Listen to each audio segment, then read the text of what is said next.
All right. Well, we will try to make sure that this stays really fun, since I know everyone has really delicious steak and shrimp on their bellies now. And huge desserts. I know. Didn't have a chance to get some of that ice cream cake, but probably should have. After. Otherwise, I'd be yeah, I know. We'd be asleep up here, wouldn't we? So today, we've heard so much this morning, Casey, about people talking about media. And one of the really common threads that I heard from some of the sessions this morning tied in the importance of storytelling and authenticity and content. And I know that your role at Unilever, you're over brand communications. So PR is a piece of that, influencer marketing is a piece of that, but you really see it more holistically for brand comms. But I wanted you to have the opportunity to kind of share a little bit with the group here about what it is that you do for Unilever. And then we'll talk a little bit more about how what you do in brand communications ties back to media in some pretty important ways. Yeah. So spoiler alert, I'm not a media buyer. But I think as Addi said, from a comms perspective, I really look at what I do and who I am as the glue, right? Like I really look across all of our brands and categories from an opportunity perspective to tell stories. And so I'm lucky because it's really agnostic to the channel and where we tell stories. So I can look across and then I can partner really closely with my media colleagues who, I literally sit with to be able to say, here's the opportunity to tell this story. Here's the opportunity to amplify this story. And I think the way that we look at media holistically across paid and earned really allows us to do that and kind of unlock that magic. That's awesome. When I think about brand communications now, and you think about paid and earned and owned and even shared media, it's changing, especially through the lens of, in my day-to-day influencer marketing. And when you think about having creators produce content, they're being paid by a brand to do so. It's sponsored. They're posting that. So they're reaching audiences with that piece of content. And people are engaging with it. They're commenting, they're perhaps sharing, that's sparking inspiration for other social audiences to find out about a brand. And then oftentimes the brand can take that content and use it on own channel. So it seems like these lines are getting blurred, maybe more so than they ever have before. When it comes to brand communications, where is that intersection between paid and earned? And in what ways do they maybe work together or work apart? So I think the only way to make that type of approach work is to make sure that people are not operating in silos. And there are many, many organizations that operate where your PR people sit over here, your media people sit over here, your corp comms people sit over here. And that really doesn't allow for the cross-pollination of these efforts to come together. So the first thing is really getting everybody to the table to understand the shared objectives, and then be able to create plans where you can actually tell those stories and make those things come to life across those channels. So whether that is creator-led, whether that's publisher integrations, whether that's, I'm trying to think of sponsorships. If all of those things are operating separately, I know from a media buying perspective, whenever I talk about money, most people will probably, their ears will perk up, right? It's not efficient, right? So making sure that we can come to the table as one team to be able to bring those opportunities together and then understand what each group can bring to the table to make that happen is the most successful way that we've seen it work. And I would say at Unilever, we have really integrated paid and earned teams. And so, for example, for years, I sat along, and I'm looking at Babs, I sat along the paid counterpart and myself, the earned counterpart, sat together reporting into the same VP, right? And so that allows for opportunity to share, opportunity to optimize. And so I really think it starts with structurally, how are we organized? And then if you're not, then really thinking about, okay, then how do we come to the table together to maximize those efforts? I think about some of the conversations that we were having with folks at our table just during lunch. And it sounds like, at Unilever, you are doing that in a much more integrated way. But a lot of organizations are still very siloed and kind of struggling to understand, where do these budgets come from, since it is a little bit more blurred. So do you have any advice for folks who might find themselves in that scenario in their organization in terms of getting that buy-in to have it become more integrated? I actually think it needs to start from a brand perspective. So, we can use influencers as an example and creators. Those budgets sit all over organizations. They can sit in PR. Sometimes they sit in media. Sometimes, I don't know, sometimes they sit in brand. And from my perspective, I think that the most helpful place for those budgets to sit is typically in brand, but empowered and enabled by those cross-functional teams. Because then you're really looking at it from a business objective and opportunity perspective. And and as my function then can come in and say, okay, here's how we help build your strategy. Here's how we help build optimized programming, and then work with the brands to do that. And it's not always easy because there's 100 different things that any brand could fund at any given time. So I'm not saying we always win that conversation, or come out with the budgets that we'd like. But definitely, when you're doing it from a brand focused perspective, then you're really able to look at business objectives more, I would say, business objectives objectively when you're putting together those programs. Yeah, I think that collaboration is just so important, especially, specifically for creators and influencers, knowing that dollar can work hard for a lot of different groups within the organization. So I'm curious, because I know specifically, being an influencer for the past 8 years, this is kind of a loaded question, I guess, so to speak. But where do you actually see influencer sitting? Is it paid or is it earned? Well, sitting is probably the most loaded piece of that, right? So who owns it? And it's probably some combination of our Unilever RACI, right? Do you guys know role who's responsible, right? There's probably some form of RACI. I would say that the strategy part usually typically lives in earned, but the actual execution piece needs to come to life in portion and paid. And then the accountability piece typically would come to life in brand, right? So I don't actually care where it sits, right? As long as the stakeholders understand the opportunity, how the channel can work for them, and then what needs to happen to actually make it go. Yeah.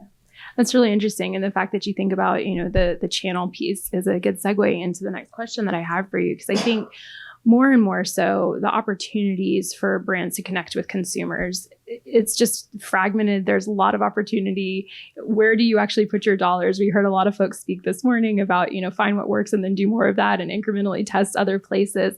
But when we think about where consumer eyeballs are, where their attention sits, obviously lots of that has moved towards social in a lot of ways. But even on social, the ways that we can connect with those customers are different now. We have things rising with Web3 and the metaverse and how brands can engage their consumers there. There were changes last year with NIL rules and regulations where now brands can tap college athletes, which they didn't have that as an opportunity, as a way to engage consumers, especially in very hyper-local ways or very specific communities. So when I think about a lot of these changes that are happening, we see shifts in influencers with some brands going and working towards these big web celebrities. And we have other brands that are really kind of taking more of a niching approach and trying to get to that really authentic community. And I think authenticity is a word that's probably a little overused in our space. But there is that connection of somebody saying, hey, they're talking about something that I really care about or that's personal or relatable to me. So with so many brands, using a combination of some or just one, and the fact that you have so many brands that you oversee in the Unilever portfolio, how do you approach some of those things? I know just recently with Degree, you were able to tap into some of those changes with NIL. I'd love for you to share more about what you did with the Breaking Limits campaign. Sure. I think if we take a step back and we look at the creator space in general, I would say that most companies, and it's really the bigger company, like Unilever size, big companies, who are not getting it right? Or have more opportunity. Because a lot of times, and I was saying when we talk about where the dollars go, a lot of times there is emphasis to put your dollars in different places where smaller companies and startups often don't have as much money, and therefore that's where they start. So, and they really then start to build community in a very organic way, whereas larger companies and larger brands need to actually start from scratch to do that clearly when the brand is much more mature. And I think what's happening is that there's an effort to just show and say, oh, I'm doing that a lot of times. So, oh, I'm doing influencer marketing. We're doing that. Yeah. But honestly, if you're not building longer term strategic campaigns and strategies addressing the creator space and not truly looking to build community, I typically say you might as well put that money and just like light it on fire. Because if you're doing one-off campaigns in this space, you're doing very transactional work, you might see a bit of a spike, but your long-term benefit, your long-term return on that investment is not going to be quite high. So the best advice that I can give, brands and companies who are looking to be more active in this space, and I would say successful in this space, is sometimes to take a few steps back, build the strategy, and then start to execute and test over time and see what's working, because it may be a combination of niche and large.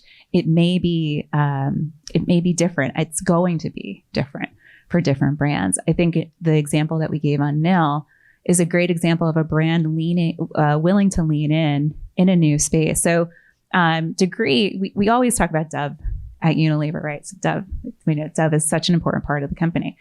But Degree is like I love the Degree brand and the work they've been doing over the last few years to really help democratize movement. Like everybody should be able to experience the transformative benefits of movement. And so what they've been trying to do is tap different communities to help bring that to life.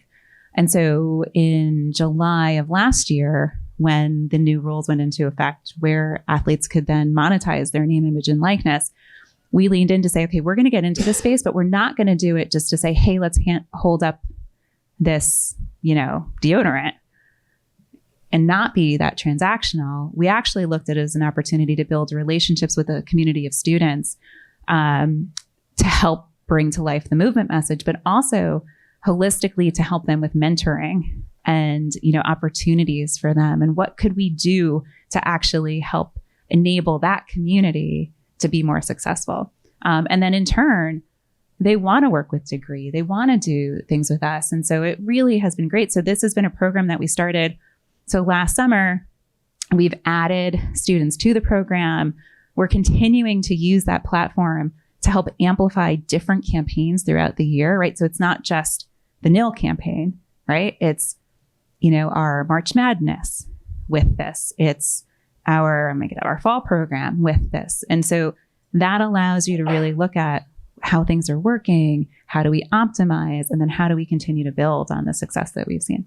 Yeah, you talked earlier about it needs to be a long-term strategy. Long-term. Yeah, long-term. And to fit into all of those different pieces, the other thing about that campaign that I think is just so interesting about the roster, so to speak, of college athletes that you're working with is, I know that inclusivity and representation across a lot of the things that you do for all of your brands are so important, but you didn't just go and work with the football players or the basketball players. So can you maybe talk a little bit about the thought process that informed some of the strategy about the athletes and the types of sports or the stories that they had to bring them into that program? We knew going into this that the folks who were going to end up kind of making the most bank off the bat were going to be like the star quarterbacks at, the Southeast schools. Like it just, and then like very closely followed by the star basketball players.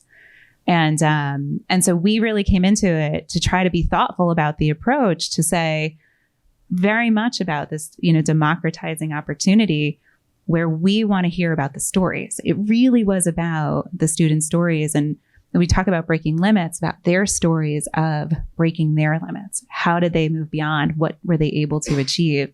And so we had Paralympic swimmers on the team. We had volleyball players. We had track and field folks, softball. I mean, we had folks across the spectrum, which we really still stand by because the richness of those stories were so important. And that's where I think not to say you commercialize the stories, but that's where you get interest, right? That's where you get the eyeballs. People want to hear good stories. It all comes down to storytelling. whether that's from a college athlete or a brand or whoever it is. So we'll continue to do that because we think that that's not only true to the brand ethos, but where we think the most rich opportunity and content will come from. Yeah, I'm curious, knowing that you sit with your paid counterpart and have a lot of inclusion there, as you've actually thought about putting paid dollars behind content that you're doing for that campaign or others. Do you find anything in the data that shows you that sometimes those stories really are the thing that makes that campaign successful and compelling? Are you seeing that algorithms will optimize for certain stories that, kind of hit specific emotional or really overcome that challenge in some way? Were there any learnings there just with the actual creative driven out of the stories of the athletes that you chose? That's a really good question. I don't know if we went into it with those KPIs to actually think about it in that way. I think we really looked at what stories do we think make sense to amplify. And unfortunately, because you have to choose where all the dollars go, we couldn't amplify all. But it would be interesting to look back and see, okay, which stories resonated more. The beauty of the program in terms of the stories is that not only did you get a really interesting national kind of story and component, but the stories resonated so amazingly well in communities, right? And I think, all the time we're thinking about how do we get the most reach? And that's, clearly important. But then how do we go deep? And we really were also able to go really deep with communities, not only, I would say communities, meaning college students locally and otherwise that are really important to the Degree brand. And so we focus some of those efforts in those areas and then also nationally from an umbrella perspective. To me, the changes with NIL, it represents a really interesting opportunity for brands to approach local marketing in a different way, because those athletes do have such a tie to their college community and also the communities that they come from. And oftentimes that is an opportunity for a brand to then kind of reach out to those very hyper local areas. I know we've seen that with a lot of our QSR clients and some of our other CPG brands as well. Oh, that's actually, that was part of the program too. I forgot, but one of the things that the athletes were able to do was choose organizations that they felt strongly about within their communities to give back to. And so we actually worked with them to do that. That's awesome. So I know you said, obviously, at Unilever, lots of talk happens about Dove and a lot of the initiatives that you've done there. I'm curious, how do you think about strategy, especially in that long-term approach, a brand like Dove or even Degree versus maybe a more challenger brand, like in the food category? Sir Kensington's is not necessarily as, of a name brand, so to speak, on the shelf, or for any other brands that might be more challenger brands or up and coming brands in their spaces. Do you have things that you do differently for those brands? Or do you take very similar approaches to those brands that just have such staying power in the consumer mind? It's actually one of the reasons why I love my job, is that we do get to do really big marquee things like March Madness and whatnot on a number of brands. But then you have smaller brands. We were talking about Good Humor and other, the ice cream brands, and Klondike, Choco Taco. I'm sure you all heard about. That was a busy week for me. But it is different. It is different. And that's the beauty of it, because the challenges are different. So then your objectives are different. And then how do you actually address the different needs and challenges that brand is facing? And I love that. And actually that allows us to think and test differently in different places, because you're able to do things perhaps on one brand that's maybe, open to a quick win or fail versus a must win perhaps somewhere else. And so actually, I think there's a lot of benefits of that. So perhaps testing different platforms, testing different types of content, testing different agencies, right? I think there's lots of opportunities in having a few different, many different brands and different challenges. Have you seen any platforms recently that you've tested that have surprised you in terms of how they've performed? Surprised? No, but I clearly everyone's talking about TikTok. I'm sure there was lots of, unfortunately I couldn't join earlier, but I'm sure there was lots of conversation about TikTok. I think we're actually the first people to talk about TikTok today. Really? So let's do it. Oh, really? I don't know about earlier in the week, but today. First day.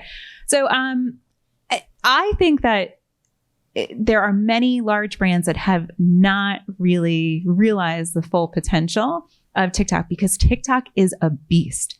It is a beast. Not only is it an amazing content platform, now it's a search engine. I mean, there's so many different ways to think about TikTok. And the amount of manpower to actually harness that is a fair amount, right? So how do you then, and so I'm just thinking about this broadly and not necessarily just our experience, but how do you allocate the right resources to actually mine for the amazing amount of data, trends, information coming through, and then have your brand take advantage of that, whether that's through agile content, whether that's through an agile partnership, whether that's through an interesting collaboration. And so we have literally just scratched the surface. I would say across the board, there are definitely some brands who are doing excellent work, like e.l.f. is blowing it out of the water. We see all of the e.l.f. examples. As I just think, clearly I'm in the beauty space a fair amount. Duolingo is Duolingo, in amazing. terms of brand persona. Yeah, and I did not know what Duolingo even was until we started seeing the TikTok examples, and now my daughter uses it for French class. But before that, so it's really interesting. So the bottom line is we have not scratched the surface, but I think not necessarily on a media buying front, but on a harnessing the power of the platform, the opportunities within to actually have brands activate and leverage what they're seeing is truly an opportunity area that is just kind of starting out. And I would almost go so far as to say your earlier point about having these long-term strategies and long-term relationships, specifically through the lens of creators, actually gives brands a really advantageous position to where if new trends are coming up, new platforms are coming up, oftentimes these creators have their finger on the pulse of these 100%, new channels 100%. Very early on. So if you already have that relationship and can make those quick pivots, you talked about being agile in terms of content production, that's something to think about, whether it's fueling creative strategy for other media buying that's happening. That can be a really quick and easy way to test and learn without having to go through what might be a longer creative process for brands. Right. And honestly, I think most marketers are feeling like what I just said in terms of just kind of being here. Anybody who says, well, they've figured it out, like definitely, I mean, they might have had a good win. They might have seen some success, but I don't think there's anybody who could say strategically, except maybe there's a few that that have really, really been able to harness it in a real way. So I think really, the sky is the limit. Let's go. Let's figure it out. But I do think there's a lot of just conversation of how to make it work, how to make it go. So you just talked about TikTok as a great example of a platform that really needs a lot of manpower investment for brands to get in on and have a presence. When we think about, kind of going back to that, there's so many places that brands can be. When you're sitting there thinking about brand communications and all of the different avenues that you have, how do you think about what to prioritize first? So I was just going to say too, has anyone talked about Be Real this week? No. First, what do I get for that? I think you should get a prize, maybe a cocktail. Those are free anyway. No.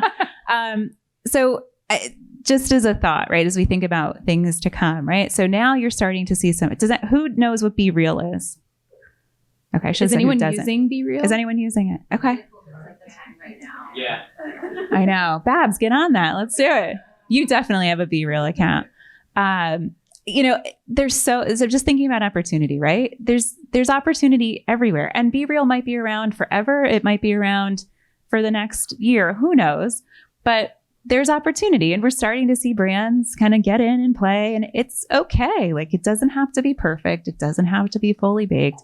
And especially on this platform that's supposed to be all about kind of the authenticity of the moment. Why not?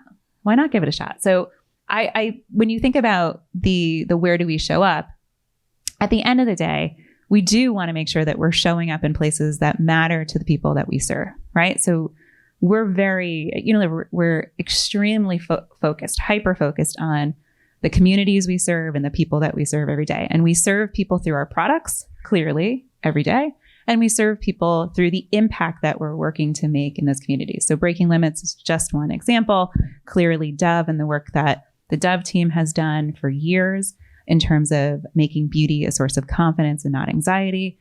And the list goes on. But at the end of the day, showing up where it matters to your audience and what you're trying to do with them to better serve them, I think is the way that we would look at it in terms of how you make those choices, right? Because it is there's never going to be enough money to be everywhere. And so you do have to be strategic. So strategic from a business perspective to me means how do we show up where we can best serve. That's great. I think we might have time for maybe one or two more questions. So any audience questions? I'd love to hear what your thoughts are on Twitter and what you guys are doing with them now, or are you one of the brands that are you allowed to talk about it? I don't know. I mean, we work together, Babs, you know. I was never allowed to talk about it, and I did. So I don't think we'll get into specifics around what's going on, but it's truly fascinating, personally, even to watch what's going on and to see what's happening on the platform. And I don't even know personally as a user what to think, the next phase or stage will be. I don't have a Mastodon account yet. I don't know. Did anybody mention Mastodon this week? Okay. 3 for 3. I know, right? So, I haven't made the jump to Mastodon yet personally, but we'll see. I think there has always been something, especially as an earned media communications person, there was something special about Twitter's ability to be that town square and news engine, right? Or, and I would say maybe engine or amplification vehicle. I don't know, whatever you want to call it. But there was something special. We'll see if it continues to be that and then what that means for brands, or if it makes a different pivot, if it serves the same purpose. But I think the business objectives that we have, that we use Twitter for around reach and awareness and engagement, whatever it is, if we can't do those things, then, you would figure out where you're going to be. But, stopping advertising, or you don't talk about that. we don't talk about that. Hey. What is, I like what you said about the collaboration earlier and breaking down the silos and having your goal as the North Star and everyone just buying it. Do you, I work for Clear Channel, we have the same issue. It's very hard to do that. Everyone has their own interests and it's really hard to bring everyone together for a common goal. Sounds easier than, right? So I do wonder, and I love that. I know that's where the world's going. You need really smart people there. You need what do you need to do more of that internally? And also, do you apply that to your agency? Do you have that expectation of your agency, or do you lean on your agency to be a specialist in every vertical, every channel that they bring to you? I think we'll start with the agency piece. It really depends. We have a mix. So I have agencies that are very specific. Like I have a TikTok agency, right? Because that agency knows the platform, does the collaborations, understands the role of music, and the others just haven't caught up yet. So we have a TikTok agency. I also have more end-to-end agencies in the space because I need always on programming. I need the ability to understand the broader brand objectives and how that comes together in a year-long program. But I might use the TikTok agency at different tentpoles to amplify things, right? I think it's bringing so I would say, I started out the conversation by saying, AKA I'm the glue. You need people who can be the glue.